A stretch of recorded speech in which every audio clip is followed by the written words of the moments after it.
Hello, you wonderful people, and welcome to another episode of SuperFantaFi. This being a show where we talk about TV shows of the supernatural, fantasy, and or science fictional genre. For today's episode, I'm going to talk about Season 1, Episode 2 of The Witcher Blood Origin.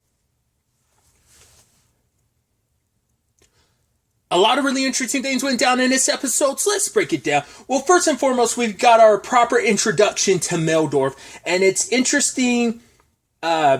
Obviously, she's looking for a very specific Golden Empire soldier, one in particular with one eye. And then she's talking to her hammer, which I was like, at first I was like, wait, is this like a Thor thing? Or is it just going to be a thing of, oh, she personifies her hammer? Can she actually hear it? Or is it just a thing of she's kind of crazy and she's just thinks she hears it? Obviously, she went into the building like, oh, we'll take a peek for ourselves. Because the guy was like, hey, we don't like your kind around here, dwarves.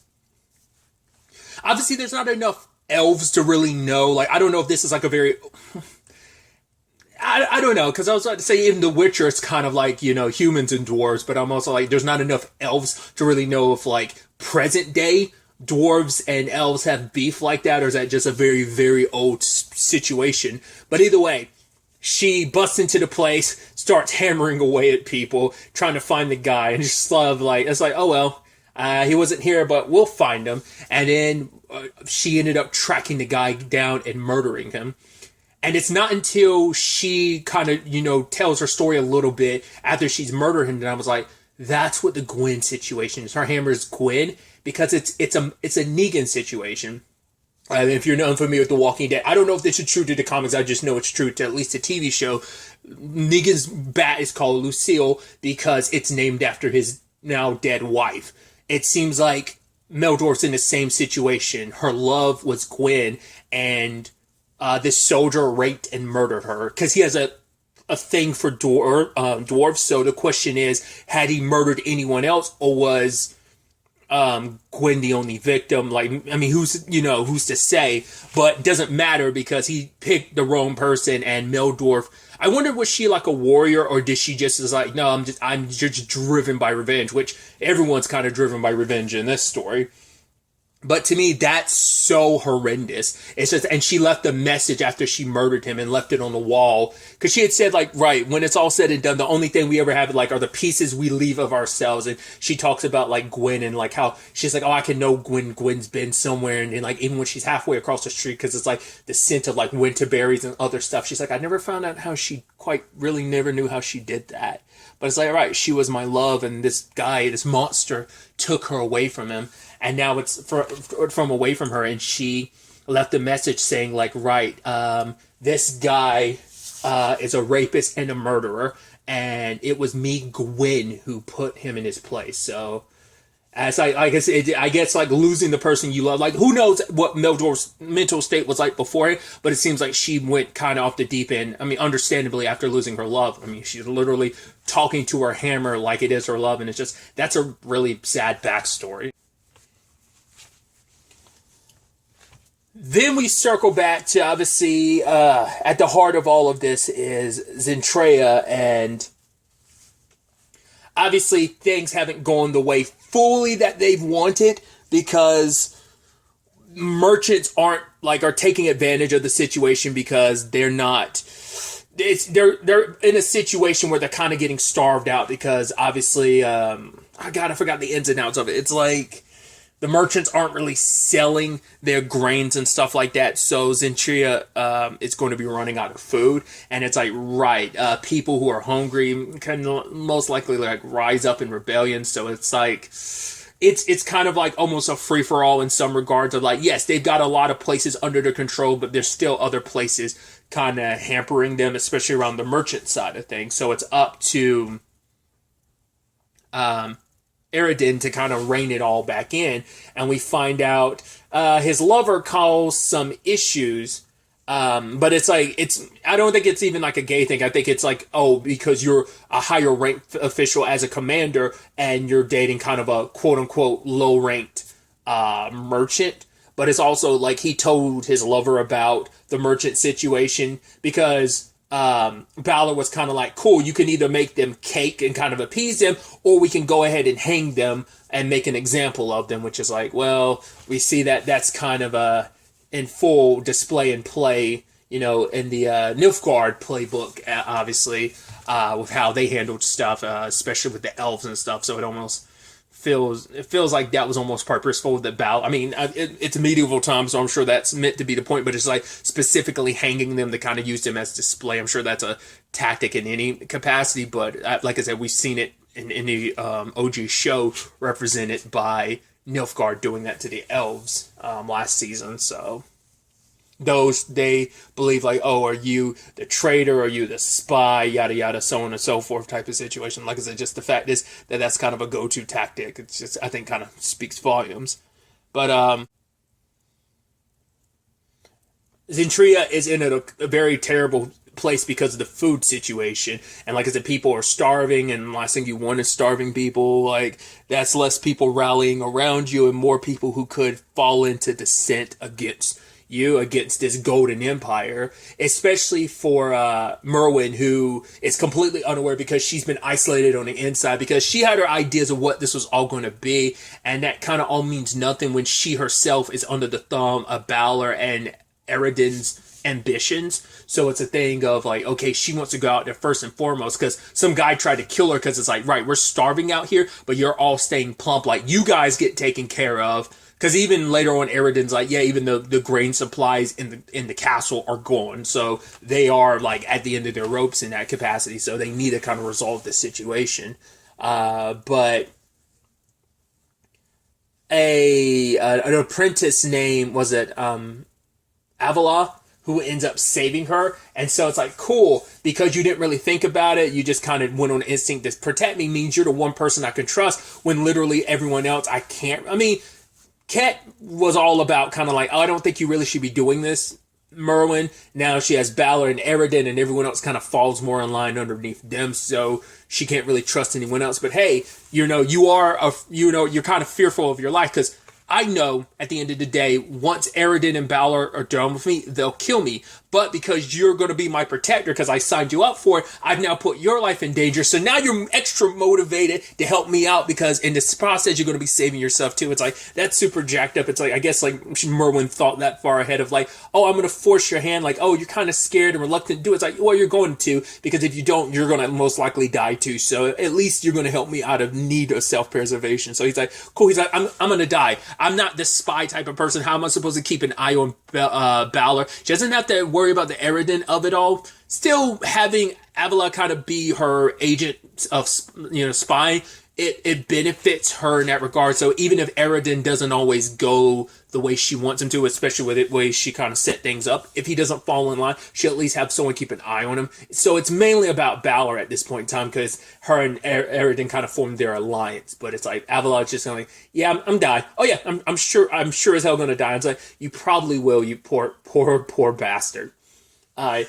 You try to protect your empress from an assassination attempt, and you got dragged into something even deeper, and it's sad. But yeah, she snuck outside, saw everything for its own, and followed Eridan to him and his lover, and it's like, cool, I can help you out, because at the end of the day, he's a low rank Balor, and you're hoping that, like, right, he'll give you some power and position, but in his eyes, you will never be equals. The fact is that he's driven by his need to prove himself, and who's to say when it's all said and done that you'll just be another means of him getting away. Like, we're both in the same situation. Balor will not hesitate to kill either one of us once he's gotten what he's gotten. So let's work together, and let's take advantage of the situation and usurp him in all of this. Because obviously people are more likely to listen to you because you are actually the commander. Even if she's the empress, she's still kind of like the figurehead, and still a lot of that has to go through Balor. So, and she's even, I can make your lover kind of in charge of all like the trade and stuff. So that way, when you're on both higher positions in life, that means like him being in that position and you being a commander, no one being able to get in the way of you being together. Like I said, I don't think it's like a sexuality thing. I think it's purely like a caste system thing, of a social class system of like where you are rank wise, and like a higher ranked person can't marry a lower ranked person without it being a whole hubbub, so.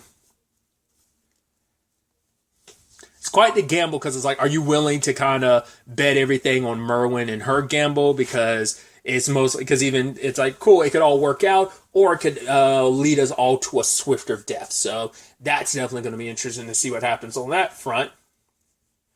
Speaking of Balor,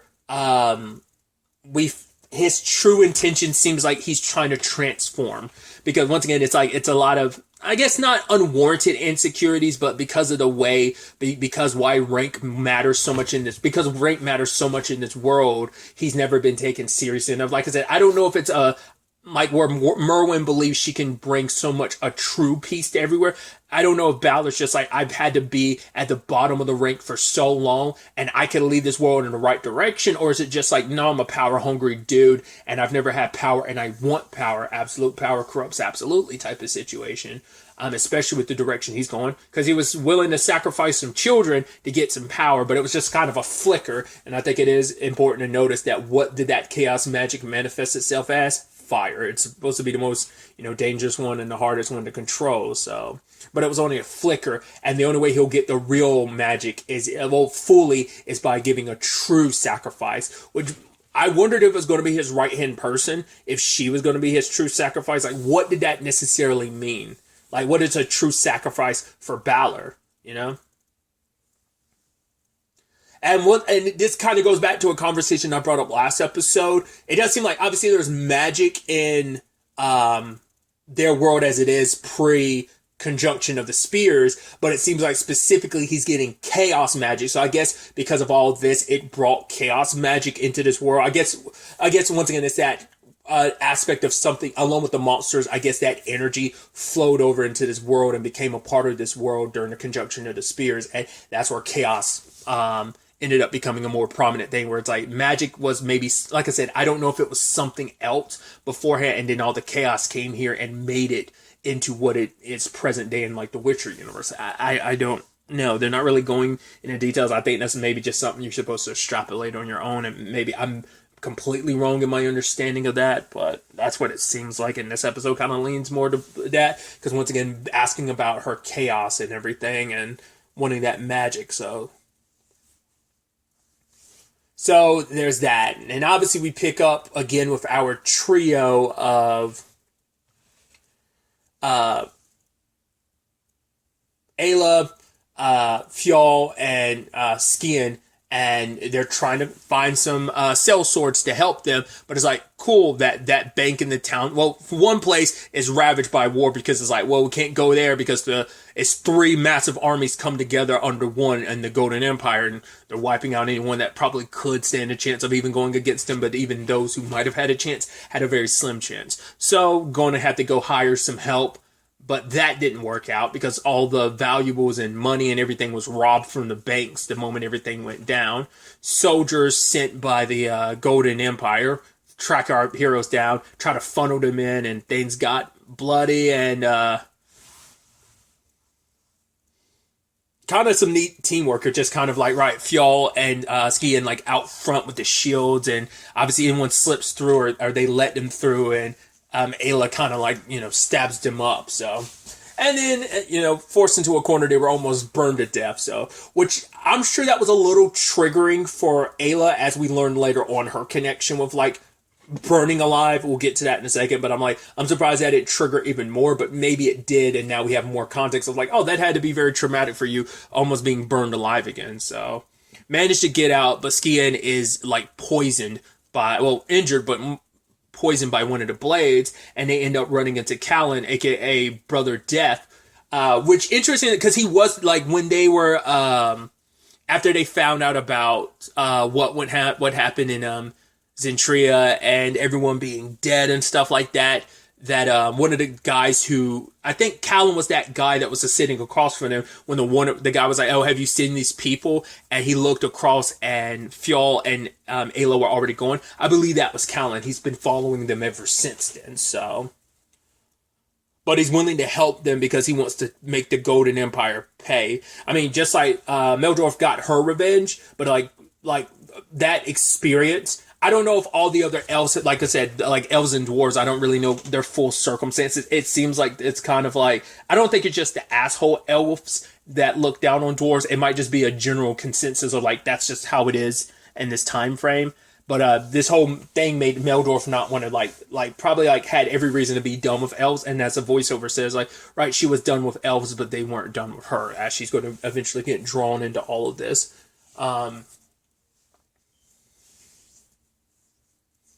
Callan's willing to help, and he's going to take them to a healer, which I was like, is it going to be someone we know? And it doesn't seem like it is. It leads us to two of our other characters, but they had to go through this mist, which was kind of like this water that, I think it was just the mist itself, but it draws you into the water, and the memories kind of drown you literally and metaphorically. But going to Ayla first, her trauma of, what kind of made her walk away from the blade, and her mom, it's like, oh, these people went against the throne and are kind of a threat to it. It seemed like they were children, people about Ayla's age at the time, because she was super young at the time, so she looked like she might have been a kid / a teenager. It seemed like her mom ordered her to burn a place full of children, and even then they're burned, charred corpses kind of opening their eyes and looking at her. That's traumatic as hell. It's like, no wonder you wanted to walk away. It's just like being responsible for so much death. Hell, even Brother Death, as the name kind of implies, like, yeah, I'm really good with the cleaver. Then there's even the whole situation with Fjall, where, he's back to the moment his brother died on the battlefield, because he had so much regret of I'm the one that came back alive, and he always felt like his father's resentment of I should have died on battlefield. But his dad said in episode 1, I never said that. He's like, but you didn't have to. I was always kind of second string to my brother. He was the better one. He was the one that should have been the chieftain and everything. Then there's also his brother, and his body, the way it's he got cleaved, and his shoulder blade and stuff is leaning a little separated from his body. It's geez, that was like a God of War axe, because I obviously some of those, God, what are they called? The stagger bar kills in God of War 2018, and they're also in God of War Ragnarok. It's essentially, I know the Doom word for it's they're called glory kills, but I forgot what the God of War version of those are called. Either way, it kind of reminded me of that, because some of the enemies, he'll literally cleave them partway through, not all the way through, but pretty deeply. And then that's the definite, it kind of reminded me of that. But he's like, oh yeah, I've forgotten so much. And while there's Fjall having sex with Merwin, which I didn't talk about, that Merwin wants Fjall back, and it's really? He's more likely to slit your throat than have a baby with it, because she wants to have an heir. She needs to continue their lineage, but it's he's the one man that she loves, and I guess maybe it's just oh, he comes from good stock, and having a strong warrior like that be the father. But it's did you think he's going to be so forgiving of you? It's yeah, he has complicated feelings about it, but it's more so than anything, it's you're the person that killed my family. He even found out from Sindril, oh no, she's the one that slit your sister's throat. I was oh, I didn't realize that was your sister in particular. The one person that Merwin directly killed, it just happens to be your sister. So, they were all gonna die anyway, but it speaks because it's right, she wasn't meant to go along. She's a princess and everything, so it's just unfortunately it just happened to be her sister that ended up going with her. So it's that makes that even worse. It's yeah, you think he's going to be even more likely to want to shag with you now. It's nah, that ship sailed. But either way, they find out the whole thing was kind of meant to be a bit of a test. It was kind of, I guess, it's right, if you knew what was what, it would have corrupted it. You would have been able to kind of protect your memories. So by not knowing what was coming, you were blindsided by it. So it's meant to kind of test their honesty to some extent. But Sindril's there with his sister. I'm going to butcher the name, because even spelled out, it's Zakari, I think Zakari. It's the way, I forgot how they pronounce it in even looking at it written down, I'm butchering it, I'm sure. But her and Sindril are, what was it? I think it's celestial twins. They were born on the same night under the same star. But they have different parents, but they're kind of in a celestial sense. They're twins. So even she's mad at Sindril for doing what he did, but for him it was he he kind of has like a Merwin like perspective on it. Like her need and her attempts are going to be clouded with like the bad stuff that she's done and she's going to continue to do to get her way. But Syndrome, it was more like, hey, I open up our world and find like, open up another world, find resources and everything that can kind of help nurture our world. But I didn't find anything, but nothing but a barren world and a monster. And he was worried about the presence he found, which I'm assuming is the voice that Valor is talking to, and he locked me up, made it seem like I was lost to another world, and had me like watch as he took my monolith books and opened the path to a new world. But it's like, because everything's out of balance, all that energy from those other worlds is bleeding over in this one. That's why the tides are the way they are, why the sky is the way it is. It's like everything's out of whack, out of balance. All those other worlds, that other world in particular, but maybe the other one as well, is bleeding into this one, and that's causing all these issues. So they want to bring this to an end. So that's why Zakari, which apparently her and Callan are a thing, and Syndra wanting to kind of make this right because he's the one that kind of started all this with the best of intention. But hell, road, good intentions. I use that phrase all the time. The road to hell is paved with good intention. I was shorthanded. What I thought was interesting too, and that hasn't come up in present day Witcher, but I guess like maybe that's something that might get utilized in season 3 maybe, is the fact is that you can teleport between the monoliths. Granted, like only Syndro knows about that. Balor apparently doesn't know that. Granted, Syndro's attempt to do that did not work out because it ended up sending them, I guess I can only assume it's the other world. The one that Balor's going is, let's go with Earth 2. This sent them to Earth 3. So that's interesting. And they get attacked by a monster and have to run for their lives because Syndrome can't open a portal to. So it's like, cool, you're kind of stuck here. Maybe? Because I'm like, yeah, because there's no monsters on your world. So you definitely, and that world that Balor goes to all the time is barren. So this one's a little more lush green. So it's like, you definitely got to be on that third world. So how you find yourself out of this situation, it's definitely going to be interesting to see what happens. Where this all ends up taking us going forward into the next episode. But really, that's all I want to talk about. Till the next time we meet, be happy, be safe, live life to the fullest, and enjoy it. Good day, and goodbye.